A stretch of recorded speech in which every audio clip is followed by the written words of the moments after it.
Cool. So yeah, so the panel today is, right now, is the mobile game developers blueprint to powerful monetization. So we're going to answer all of your monetization questions. So I think we're focusing on ad monetization, but I think first love to do introductions. Yeah. Hey guys, I'm Louis René Auclair. I work at Hibernum Creations in Montreal. I'm the Chief Marketing Officer. I oversee everything that has to do from biz dev to product management and marketing at the studio. Obviously, I have people doing this that are much more brilliant than me at ad monetization, but they sent me. So hopefully I can answer some questions intelligently. And actually, one other thing. So just quickly, like what type of games you guys are making, on the mobile side, just high level. Our company focuses mostly right now on puzzle and puzzle RPG games. We do have a game out there that uses ads as monetization at its basis. It's Bruce Lee Enter the Game. But we also have other types of game like Magic the Gathering Puzzle Quest that does not use ads as much. So we have a portfolio mix of ads and IAPs in our games. Cool. Tim? Hey guys, my name's Tim Tay. I'm the co-founder and CEO of Kano Applications. Kano Apps was an early Facebook developer. We founded in 2008 in the social space and transitioned over to mobile. We create free-to-play games with long-lasting communities. So we have RPGs, including Mob Wars, La Casa Nostra, and Viking Clan. And we also have a casual title called Free Rider, which is a stickman bike game. Hi guys, my name is Aso Kawamoto. I'm the head of product monetization and user acquisition at Metanoki. We build games for Facebook Canvas, mobile, free-to-play. Our titles are Mob Wars and Groupon. Hey guys, I'm Igor Karyev, and CEO and founder of Titan Games. And starting from 2009, we developed mobile games with different genres. We have action titles like dinosaur hunting games. We have casual. We have puzzle games. And I'm mainly responsible for managing stuff, but I put a lot of attention on monetization side and user acquisition as well. My name is Brian Davis, SVP of Business Development at Big Blue Bubble. We're actually Canada's largest independent mobile gaming company. We've been around since 2004. We're most notable is My Singing Monsters on mobile, obviously a free-to-play game. And much like was said before, we have titles that are both IAP-driven, ad-driven, and a combination of both. Cool. Awesome. So I think, obviously one of the key focuses around ad monetization is figuring out how to integrate it well into the game experience. Love to get kind of like, what's the primary way each of you guys are integrating ad monetization into your portfolio of games? If you're doing it multiple ways, like what's the main way? Love to get just like a specific example from your portfolio that kind of illustrates your strategy in general. Anyone want to start first? So, well, for us, for example, the strategy was quite simple. So definitely the main goal for many developers to try to monetize through in-apps, right? But in our case, for example, we have like 30% of revenue comes from advertising and 70% from in-app purchases. So actually we're trying to look at the titles and we try to feed the advertising the better feed for the game, not to interrupt too much the gameplay. We also do a lot of different play tests to see how people react and how our monetization can be increased. And based on this data, we try to put more resources into different other networks. So are you doing like interstitials or rewarded video or what type of specific? We actually do both. Okay. And for example, we started our first monetization like in 2010, probably 2011, with the banners, and we got a lot of complaints from people. We're not very happy to be interrupted from the game. And now we're trying use, as I said, the analytics. For example, in some of our games, we see the people, if they're not paying, we're trying to switch the ads. If they're paying, we're not showing them ads at all. Cool. Other? Yes, one of the things that we try to do is, well, it's two things, right? Always provide them a reward that's equivalent to what they feel they should get. So reward with videos is something that we use quite a lot. But also is try to time your ad at a moment, just like in television, right? Leave with a cliffhanger, get an ad, and come back with the resolution of that cliffhanger. So in between intense moments is where we find is a good time to give an ad, give them a break so they get ready for the next intense moment that's going to continue. So those are the two things that we try to put in place, especially in a Bruce Lee game where it's a fighting game. So people are going to get extra rewards for getting their, their fight finished in time, and looking at a rewarded video ad, and then get back into fighting and get ready again for some more rewards. So that's one of our approaches. Cool. Yeah, our bread and butter games started on social, and they were strategy RPG games. So we had 0 ads on those on desktop. When we transitioned over to mobile, we didn't want to disrupt the player's experience because you generate so much of your revenue through in-app purchase. But with rewarded video, that's a way that we can monetize our users a little bit more, and we try to make sure that that's not a disruptive or a mandatory type of monetization. So, it'll give people a buff on, earning some XP within the game, but not be something that they have to do. So you basically watching a rewarded video gives you sort of accelerates your progression. Accelerated production for a specific amount of time, and Okay. and the other thing we use it for is a good appointment mechanic. Okay. Cool. So we use ads or interstitial ads for our casual title, Fruit Pop. Actually, our best practice is when the user downloads it, they don't get any ads until I think the second day that they come back. But then we share them a shit ton of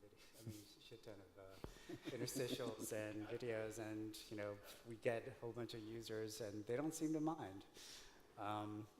So yeah, mostly in our casual titles, we have another title that we use as a rewarded video called Tap Mafia, and that's an idle game, so people are just used to watching videos for a reward. So for the interstitials, it's basically like between levels or something? Yeah, they're between levels. So Okay, it's a cool. match 3, so once you complete a level, then you get an ad. Okay. And is the reasoning behind the second day just for like retention? It's for retention, yeah. I think we just didn't want to overwhelm people, but people really like the game. It's a really old game. It's like from 2013, but we still get a lot of organic downloads. So people download it and play it, and watch the videos, and that's how the game monetizes. Definitely not through IAPs. Cool. Brian, then.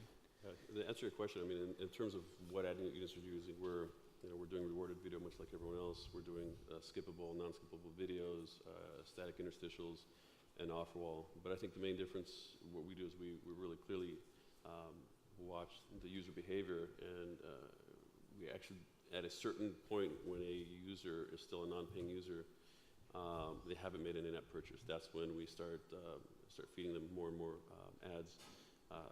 And this is just looking at historical data and allowing us to say, okay, well, typically a user at this point, if they've gone this far into the game and they haven't made an in-app purchase, then they're probably never going to, or the likelihood is quite low. So then that's when we start bringing in non-skippable videos and skippable videos, and as well as the interstitials, and start slowly bringing those ads in. And it actually works quite well for us. We don't see any drop-off. What genre of game? It's casual world building. So My Singing Monsters is all about collecting monsters that sing, and then you build your world together with them.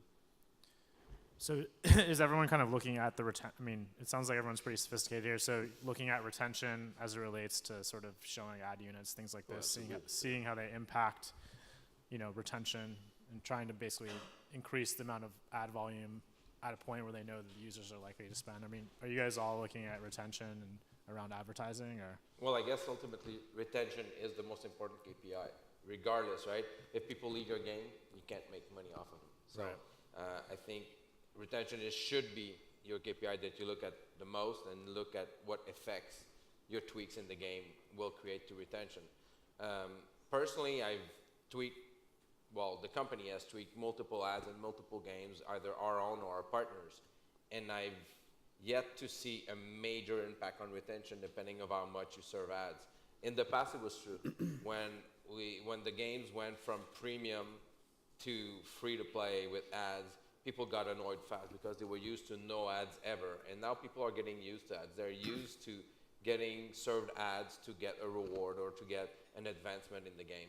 So I think the level of sophistication of the user in the free-to-play model is making it so that retention is not as impacted as it was before.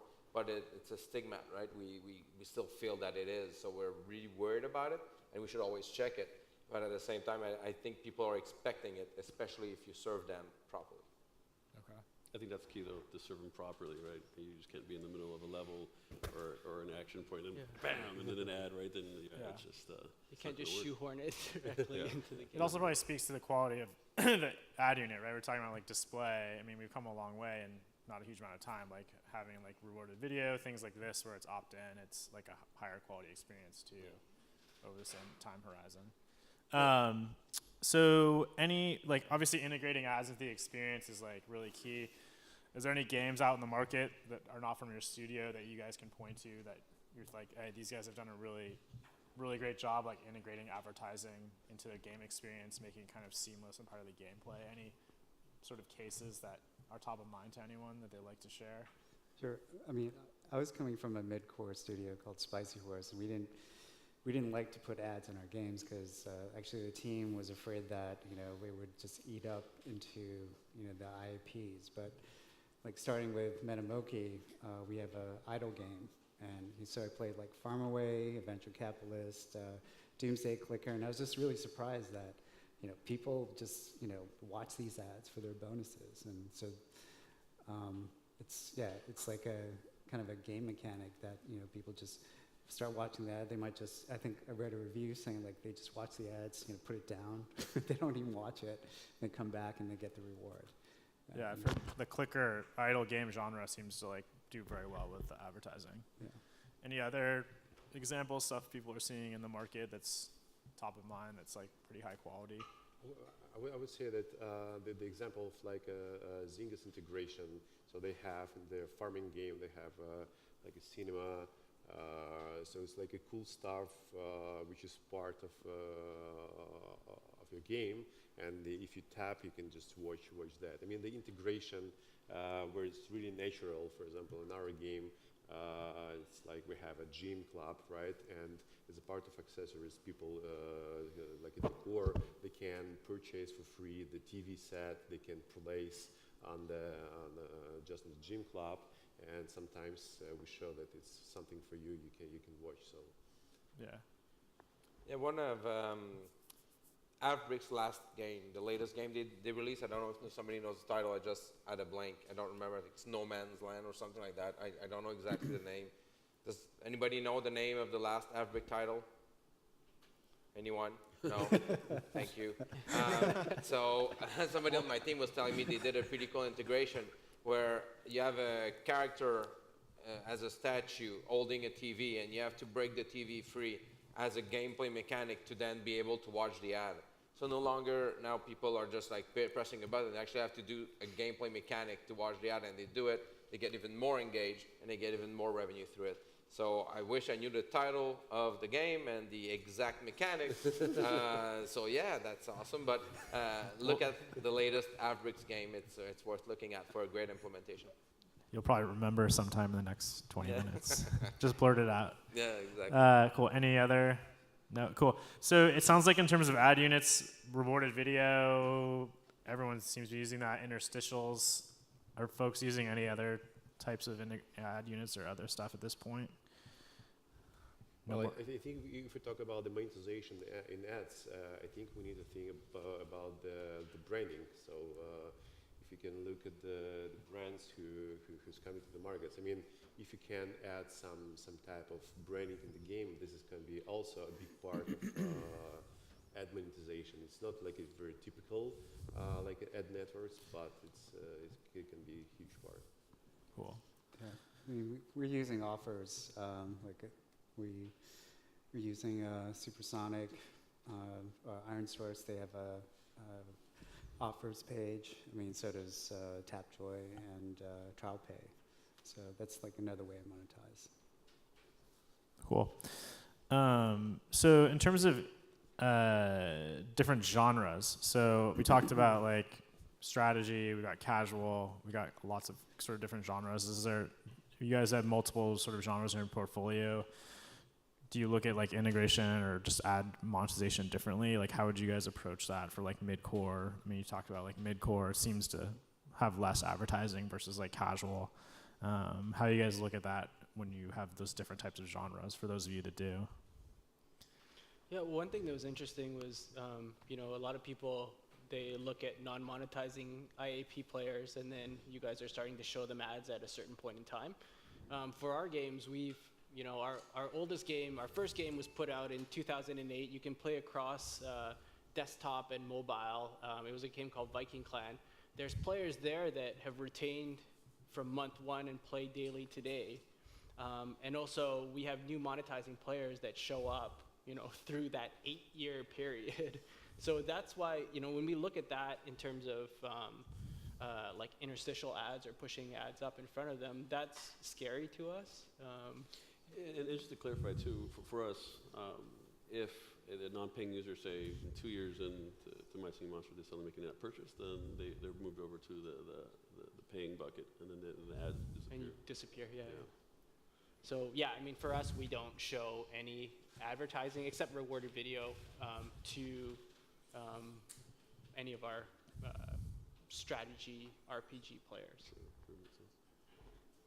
But for us, for example, the comparison between mid-core, like not mid-core, but action game, for example, in the casual game, where in casual type of games, people really don't like it. They, more mature players. And in casual, we sometimes got responses from users, hey, can you add more rewarded videos because we want to earn more money from that. So this was quite funny, but I think developers need to be really careful because we recently make a soft launch for some game, and we didn't block the rewarded video, so people can watch it constantly. And we did it to test how it works, and people didn't pay. I mean, they just watched all the time, and when we just block it, we start to get complaints. Hey, what's going on? Back to previous truths. We need this as much as possible. So yeah, it should be definitely manageable, and it's definitely varies from genres and the way of integrations.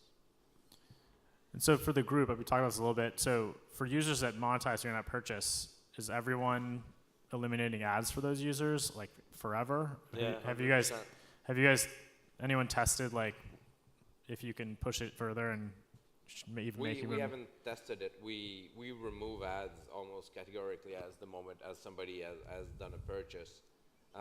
It's worth testing, but it's scary to test. Right. So I will let these guys test it and let us know what happens. But is that, I mean, for the rest of you guys, like if I transact, no more ads, is anyone showing ads to users who monetize? I mean, we're not really using any segmentation tool. I mean, because for instance, with Fruit Pop, I mean, people actually don't have a choice to, not play the game without, a no ads in-app purchase. Actually, we're just putting it in now, like what, 4 or 5 years later? In-app purchase? Yeah. Okay. But I mean, I heard that, it doesn't really affect that, no ads or remove ads in-app purchase. It really does anything. Like, okay. So, but we're not really using any tools to segment users. Okay. Interesting. Cool. So obviously the mobile market is global. You can release your game in 50 countries. So what sort of insights would you guys share on monetizing the global sort of audience that you guys have? Obviously, US, Canada, UK, these countries, ad monetization, quite straightforward, potentially. What are you guys doing to monetize, these other markets, emerging markets, tier 2, tier 3, tier 4 countries? Any sort of learnings you guys can share around that for maximizing ad revenue? I think it's the key is as you get to tier 2, tier 3, you're going to see the dependency more on ad revenue than in-app purchase for sure. So it really is finding key ad networks, ad partners to be able to have the fill for those countries. And I think that's the biggest problem is is yeah, the ECPMs will definitely be lower as well for tier 2, tier 3. But you know, if you're going day to day with unfilled impressions, that's money left on the table. So, in terms of game design, we don't change anything as far as how the game plays out. But in terms of the ads, that's definitely a key component and definitely a section of to kind of keep in mind and think about is make sure you get that fill. A lot of these ad networks will have advertisers, as you said, you know, it's really healthy in tier 1 and even some tier 2, but beyond that it starts to trickle away. Yeah, I think diversification is key. I think that's what it's all about. Diversify your partners to maximize your fill rate, because that's the only way you can actually monetize as many people. And I mean, I'm not an expert at this specifically, but my team tells me that we need to add more and more partners the deeper we want to go in tier 2 and tier 3, because if you don't have a fill rate, you get zero monetization. Any other thoughts? I mean, how many partners are you guys working with from the perspective of geo coverage? Like, how many partners are folks working with? Easily a half a dozen, if not more.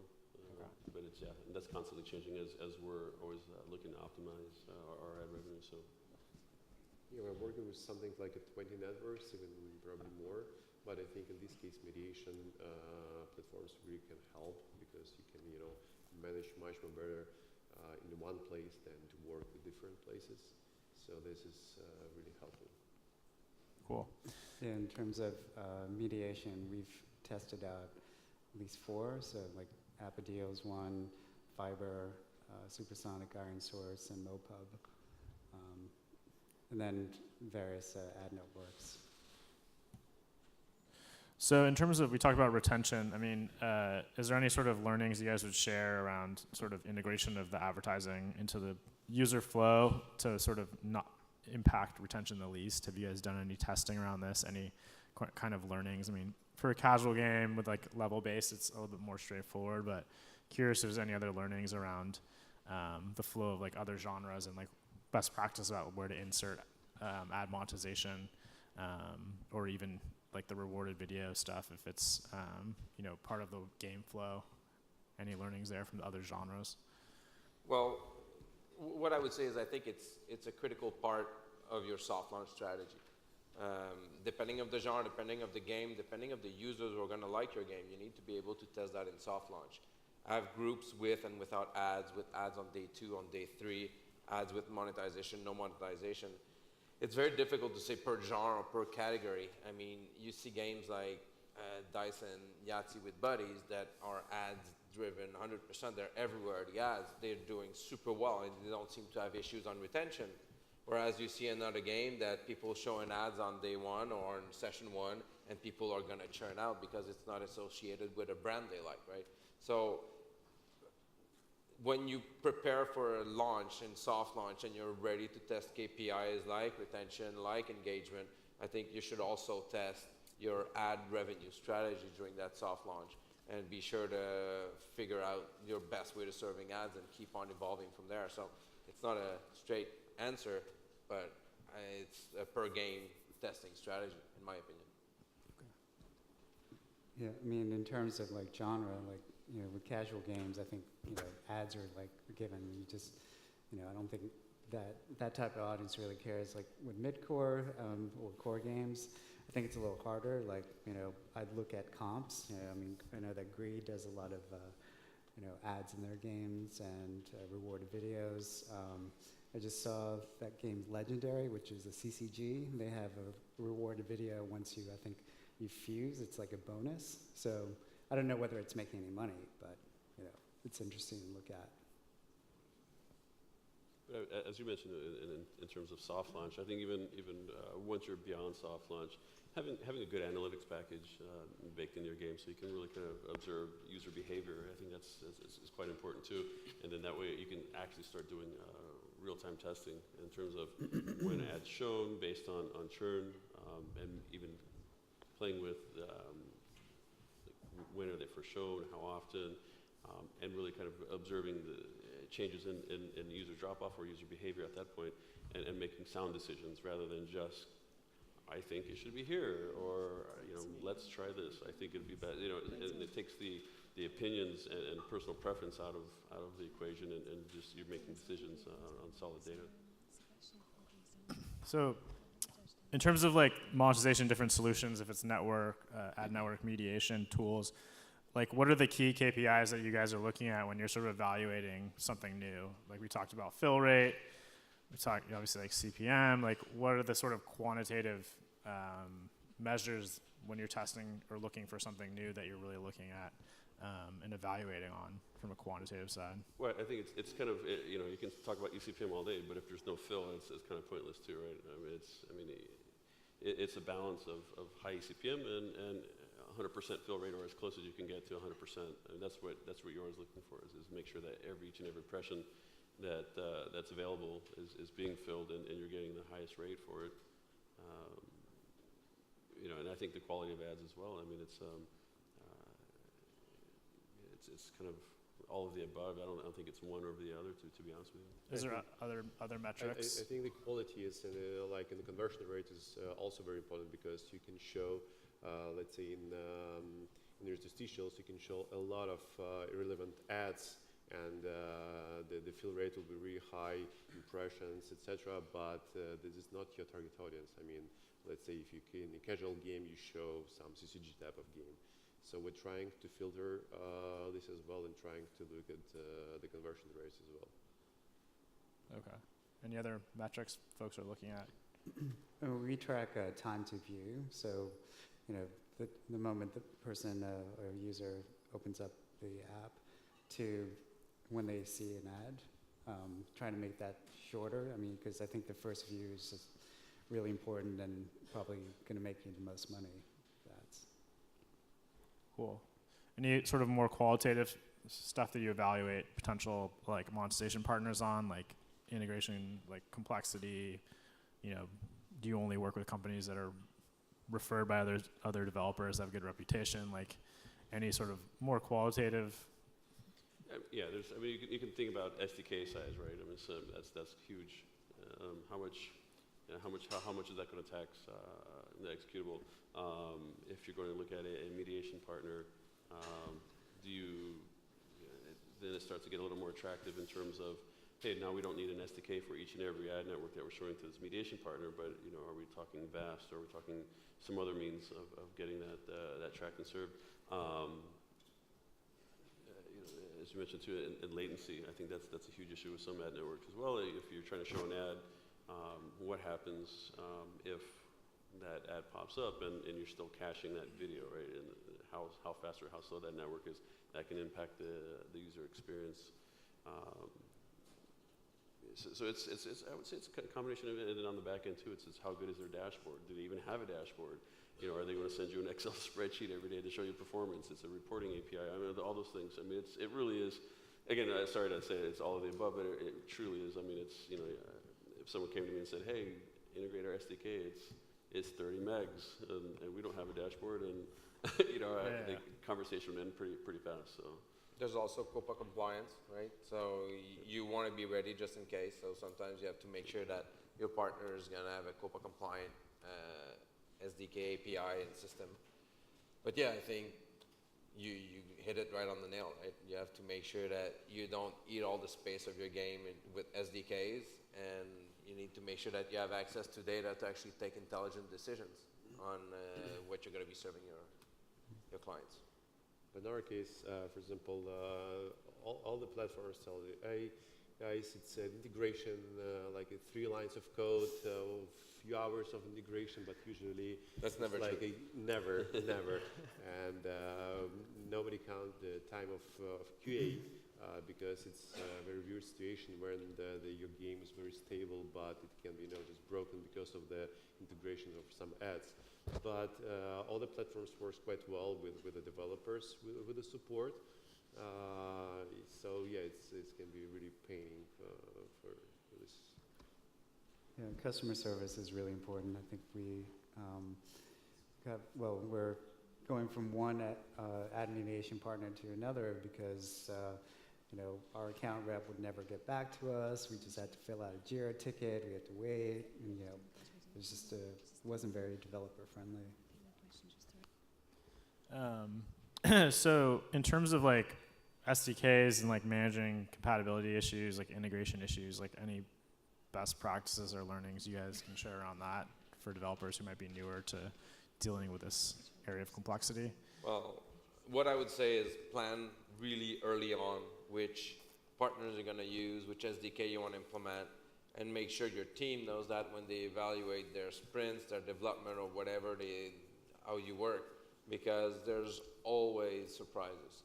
And the worst thing you need to be is like 2 months or 1 month away from soft launch, and all of a sudden have 5 SDKs your team needs to implement. They've never implemented it, and they're looking at this and they don't know what to do. So we're a big enough studio that we have experts of specific SDKs, and they float around teams when they have to integrate them, so that it's not a new learning every time, and somebody as an expert can come in and integrate it and QA it right away. But plan early, because your team is not going to like it if you come late, and you're going to have a bad implementation, and because of that, you might have bad revenue out of it, which is critical. Yeah. Like Asa said, with the customer support, having that team that you can talk to and work with is definitely positive. Yeah. Cool. So obviously, like the quality of like ad units has improved.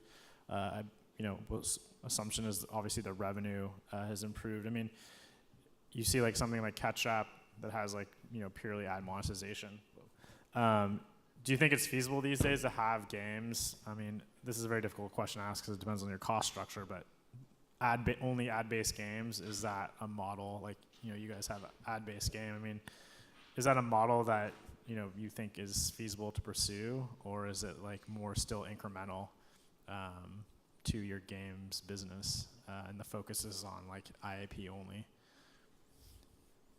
I think it's feasible, but I think why Yeah. do it? Right? If you could monetize a game solely on ad revenue, but why do it if you can create IAPs and a more complex system? I mean, it's leaving money on the table. The same way goes for the other way when people say, hey, I'm not going to put ads because people are afraid of ads and they churn out. Same thing, why leave money on the table if you can do it in an elegant way? And like we said, people are more mature with free-to-play games, especially now in North America and Europe. We caught on to Asia, which has been mature for years.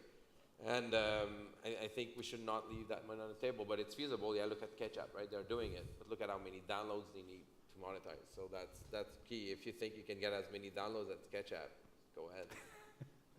I think it's definitely genre-based in terms of strategy and core games.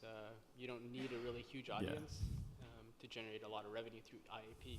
So, but that said, integrate rewarded video as well, and don't leave money on the table.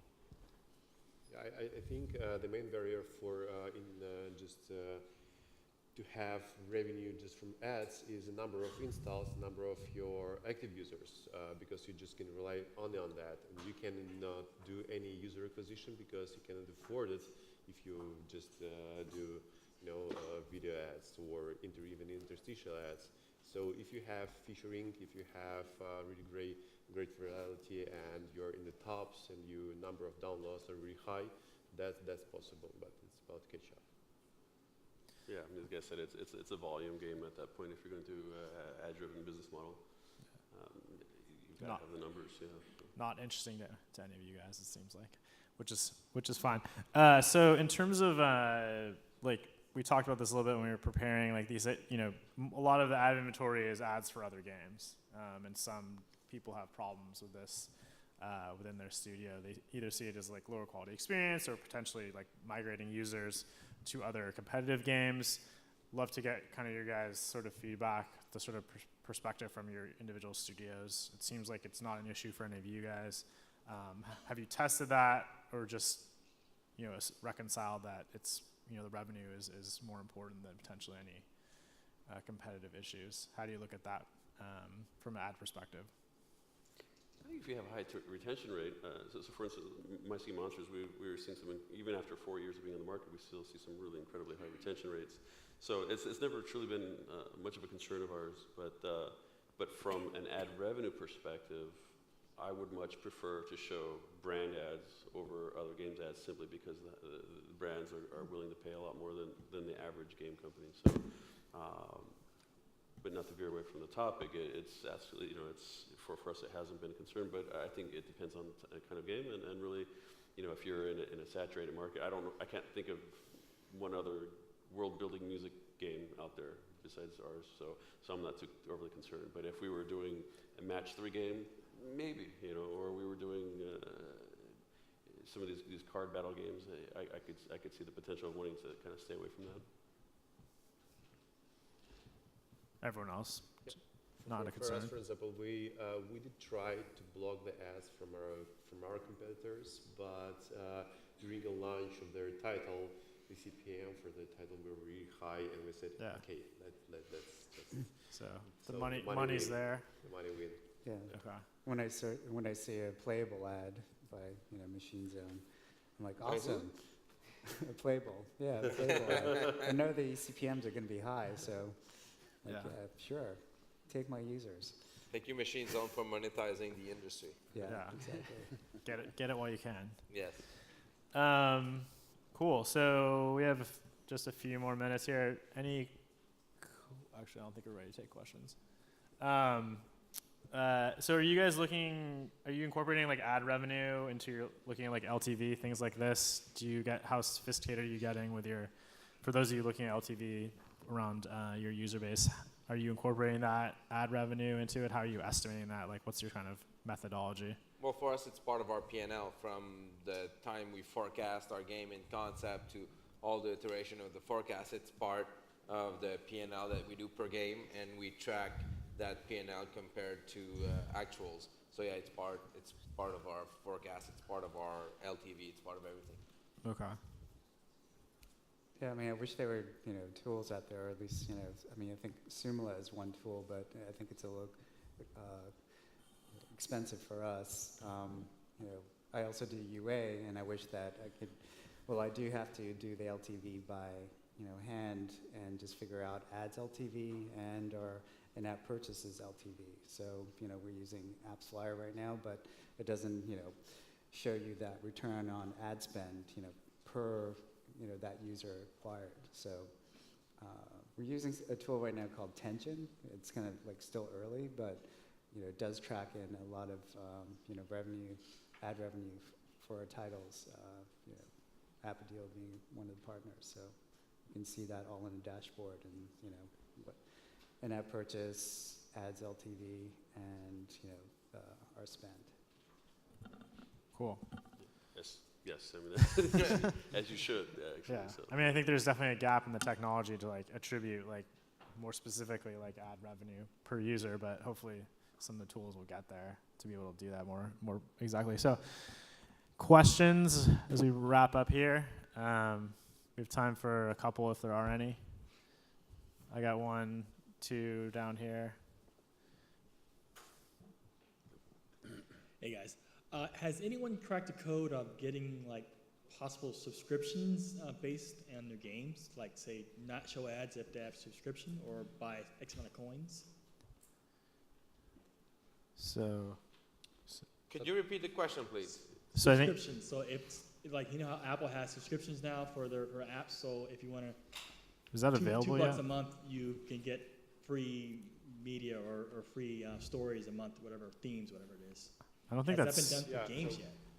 We actually don't have any subscription-based games, and but no, we I don't know. have any experience. Is that even available yet? I know it's coming. I don't know if you can even. I don't think it's available yet. No. Yeah. I don't know if it's available, but we have a subscription in-game IAP that if you subscribe for X amount of dollars, you're going to get hard currency every day for the next 30 days.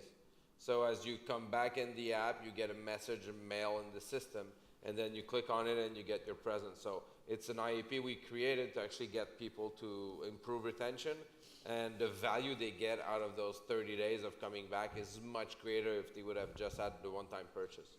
So that's something that we played with, but it's not a subscription per Apple, it's a fake subscription per us. Because you have to manage it yourself. The beauty of the Apple will be like recurring billing. But yeah, I don't think that's not available yet, to at least in the games category. Okay, thanks. I think we had one other question down here, or one question down here. Yeah, hello. Start with thank you for doing this panel. It's great. The other thing is I wanted to ask, there's so many mobile games out there that have a variety of monetization, whether it is video reward or it is ad placement. And sometimes they'll have one or they'll have multiple different ad-based options within one game. Where do you draw that line? You draw that line on KPIs, on data, right? So games will show everything, a pizza of ads, right? Everything, every ingredient under the table, and it works for them. But you can only test it in data. The more casual, I would say, the easier it is to give them all the ingredients. The more core and mid-core, the more sophisticated you need to be and have just one or two ways of serving ads. But I mean, it's all about testing, and the users will tell you, right? So it sucks as an answer, I know, but that's how I see it. Anyone else? All right, I appreciate it. Thank you. Cool. Awesome. Thank you, guys.